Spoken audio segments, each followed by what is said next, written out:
Night is falling on the city of Richmond in Virginia, and you're watching Deck Pass Live presented by Xfinity.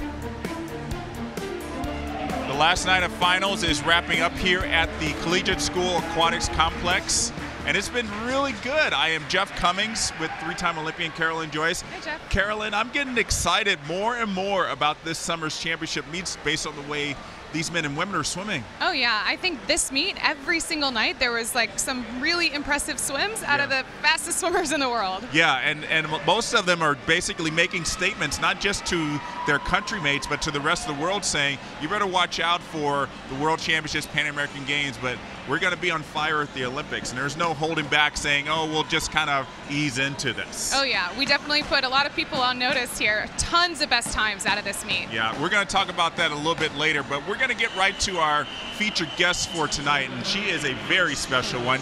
She was third in the Olympics in the 100-meter breaststroke and then upgraded to silver at the 2017 World Championships in the 100 breaststroke. Two-time Olympic medalist Katie Meili joins us here at the Deck Pass Live desk. Katie, it's so good to see you. Good to see you guys. So you're fresh off just a little sprint tonight in that 50 breaststroke. Yeah. Is it nice to cap off the meet with the shorter race? Yeah, for sure. Don't love swimming the long one on the first day, but really nice to, just the one lapper on the third day. And it must be nice for you to have the meet here in Richmond. It's not a long drive from where you live up in D.C. Yeah, it's super nice. I drove down Wednesday night. It's about 2 hours, Okay. so very easy, yeah. Katie, you're in a very unique position. I think you might be the only person at this meet that's training but also balancing law school. Can you talk a little bit about that? Yeah, I consider myself really lucky. I've had some incredible opportunities with swimming and with school. I was very fortunate to get into Georgetown. I love school. I'm a little bit of a nerd, so I'm really loving my time there. And then I wasn't sure I was going to be able to keep swimming while in school, and I've had a lot of support and people that have sort of encouraged me to do it, and I was able to do it. And so I feel very blessed that I'm able to do both. And yes, it's a balancing act, but I make it work as best as I can. You submitted a paper. Was it yesterday? Yes, it was yesterday. What was your paper on? I'm writing on President Trump's declaration of a national emergency at the southern border and how I think Congress will and maybe should respond. Okay.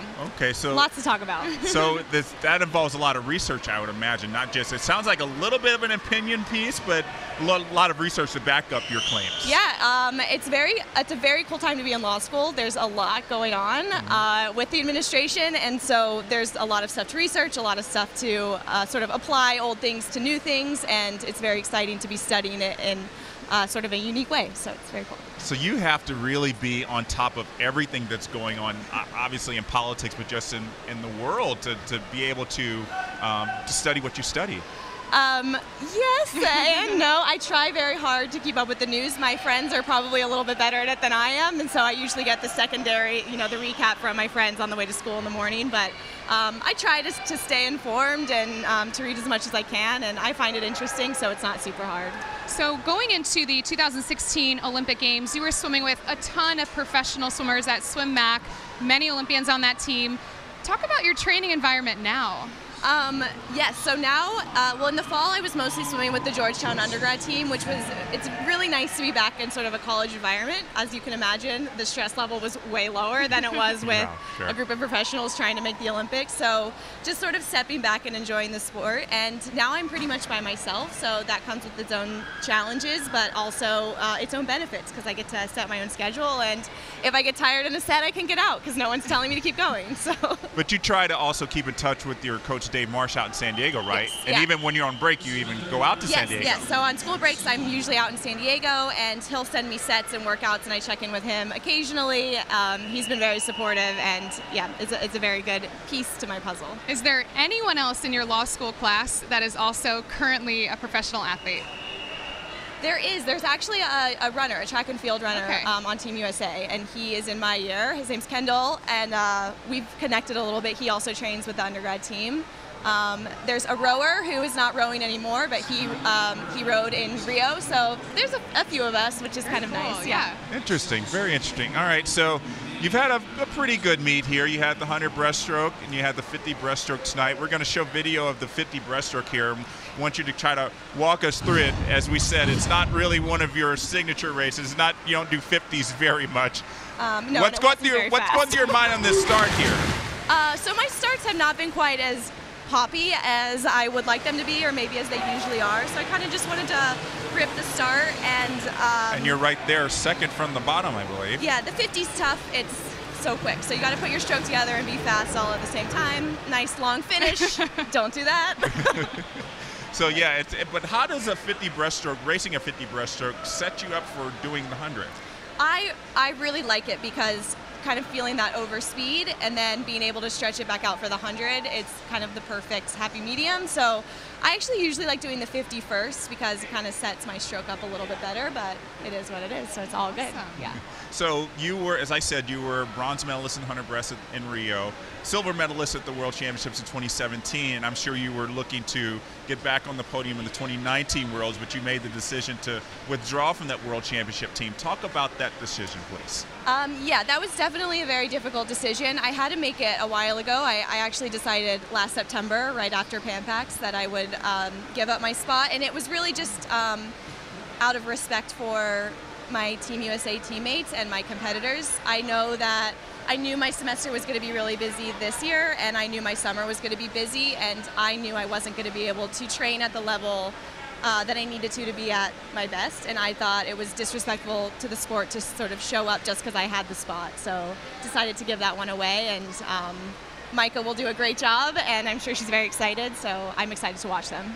But obviously you're still on point for 2020 trials, correct? Well, yes, I'm still swimming, still competing. I haven't made a decision yet, so I'm just taking it one day at a time. You had a great article in the Washington Post the other day talking about your whole schedule, and we just admire so much what you're doing and how you're able to balance this. Thank you guys, you're so sweet. No, we know it's not easy being just a professional athlete, but even, you know, people like Simone and Katie being professional athletes juggling undergrad, but to deal with law school, I mean, we know that's very tough, but, you know, I think that's one thing that athletes really are doing very well. We're able to delegate and prioritize and say, okay, this is what's most important right now, and say, okay, I don't need to do this, and just kind of structure your day so that you know that you can get the most out of each moment. Absolutely. And also, I found that school was easier, law school was actually easier when I was swimming, because swimmers are very good at time management. We stay on a schedule. We tend to get up and start our days early. So I found it actually helped me a lot to sort of keep that structure and also have the outlet. So it's been great.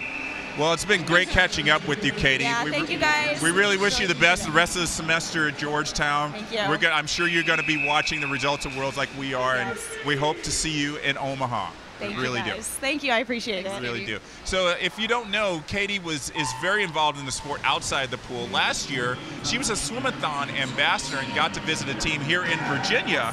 We want to show you what she did when she visited that team.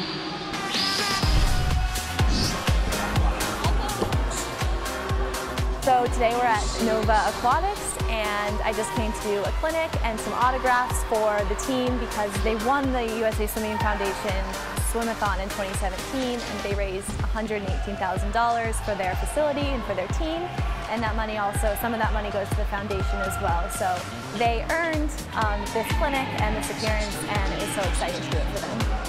The annual Swimathon is our largest annual fundraiser.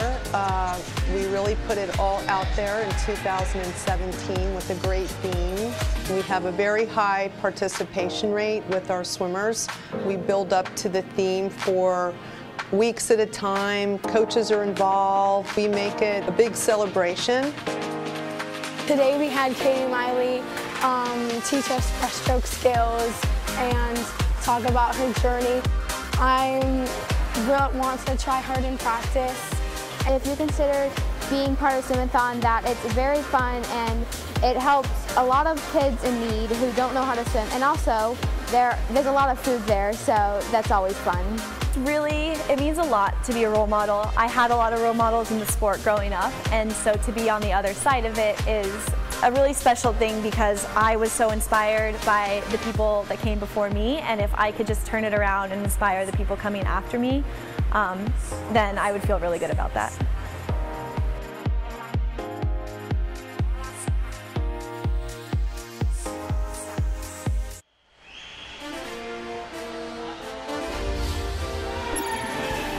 And the C&D finals are still taking place here, wrapping up the competition here at the TYR Pro Swim Series. And you're watching Deck Pass Live, presented by Xfinity. Again, I'm Jeff Cummings with Carolyn Joyce. And Kara, we got to start talking about some of these top races tonight. As we said, really stepping up their game, these Olympians are, and it's just so fascinating to see them really just put on a show for the crowd. I think is mostly what I think they were doing. Oh yeah, I've been counting all the best times by Olympians, and I think we might be like just under 10. It's for amazing. This meet. April. In April, yeah. It's amazing. So Kara said in our afternoon show the race she was looking forward to tonight was the men's 200 IM, and it really did not disappoint. We had Chase Kalish, the reigning world champion. We had Michael Andrew, Caleb Dressel, the short course yards American record holder, Josh Pernod. We had a lot of talent in that race. I don't know what more you could add. It was really setting up to be something really special. So Andrew was the top seed. He was the only one under 2 minutes in prelims, and he took it out hard. Look at that, fourth from the bottom. He was out under world record pace after butterfly, had a full body link lead after backstroke, and look at that, Chase Kalish to Michael's left. Look at that, Michael, full body link behind. He doesn't have a weak stroke, so you put all four of them together in this 200 IM, and he at no point fell behind. I think that was really impressive. And I've been waiting for a while for that guy to swim into it. It was a great swim for him. Best time by almost 2 seconds, 1:57.49. He was the fastest in the field in the butterfly backstroke and breaststroke. He was the 7th slowest in the freestyle, 30.0. So there's a little bit of work that needs to be done in order for him to be able to finish that race endurance, well. Yeah, because you got people like, we don't want to forget Abram Devine, who's going to Worlds in the 200 IM. Absolutely. They've all got great freestyles. They can run him down if he really can't complete that last 50. Yeah, but he has that early speed, especially in the 50 butterfly, and he's not afraid to use it. Yeah. So I was actually next to Michael Andrews' parents when he was swimming. And they kind of said they're thinking this might be an event he adds to Olympic trials. I've been waiting for this. He hasn't really been thinking much about that event lately, but 1:57.49 would have been 3rd at nationals last year. So I think the ideas are rattling around in his head. If he can stay in that range, go 1:57.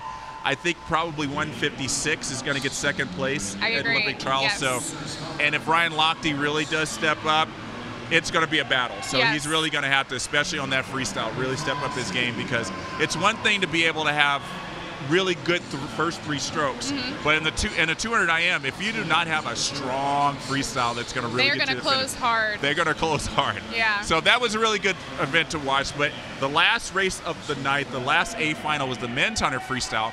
Caleb Dressel, the reigning world champion, decided not to swim. Michael Andrew also not in it, but we had at least one Olympian in it, Ryan Held. Yes. All right. So Ryan obviously did not shave for this meet, and he's sporting that full beard, not letting it slow him down, obviously. Michael Chadwick out first with that early speed. And Ryan third from the top. Yeah, and that red cap. Great underwaters, and here we are the last 15 meters, and Ryan's running them down. Yeah, Ryan's stroke looks phenomenal. Obviously, his move to Indiana has really been paying off, and I mean, he's been closing. Even in his 200 free, he's got some great closing speed right now. Yeah, I think that move to Bloomington has really started to pay off, and quickly for him. It's been, it was really good, and the crowd really loved it too. It was a close race. Yeah, look at that little dab for Ryan. He loves to play up to the crowd. And he's really good. We all remember him as the kid. Guy who cried on the medal podium at the Olympics. I never forget it. It's a great moment. I wouldn't kid him about it. I would not be. I would cry too. I would be very emotional if I got on an Olympic podium too. But next to Michael Phelps. Yeah, so it was a great moment for him, and I think he's really living up to this potential of that. And I think he's going to really be a good player for the U.S. at the Worlds this year in the relays. Next year, hopefully he can get back on that Olympic team and see what he can do. But that 100 freestyle is really tight. It looks good. 3 guys went under 49 in that final. Very tight finish, and notably also a great swim by Michael Chadwick, who went a best time in his 50 free last night. Yeah. So the guys are swimming faster and faster as we get through these meets. Yeah, there's no playing around here in 2019, folks. So if you're out there, you weren't at this meet, and you want to be on the Olympic team, you cannot fool around in training or in racing, because everybody's going to be bringing in this next 15 It's heating months. up, yeah. I'm getting chills, Carolyn. I really am getting chills. This is the time to really get excited, not just about the summer, but next year. But we still got 2 more meets at the TYR Pro Swim Series. Next month is going to be in Bloomington, Indiana, where Indiana University is, so that means we're going to probably see Lily King racing back in long course. There's a big training group that trains out of Bloomington, including Cody Miller, Lily King, Ryan Held, Zach Apple, Margot Apple. Gear, who was here swimming very well. So Their you home don't, pool. Yeah, you don't want to miss that. That's going to be a lot of fun. We're going to really have a lot of fun. And then we're going to close out the TYR Pro Swim Series in June in Clovis, California, out in Central California.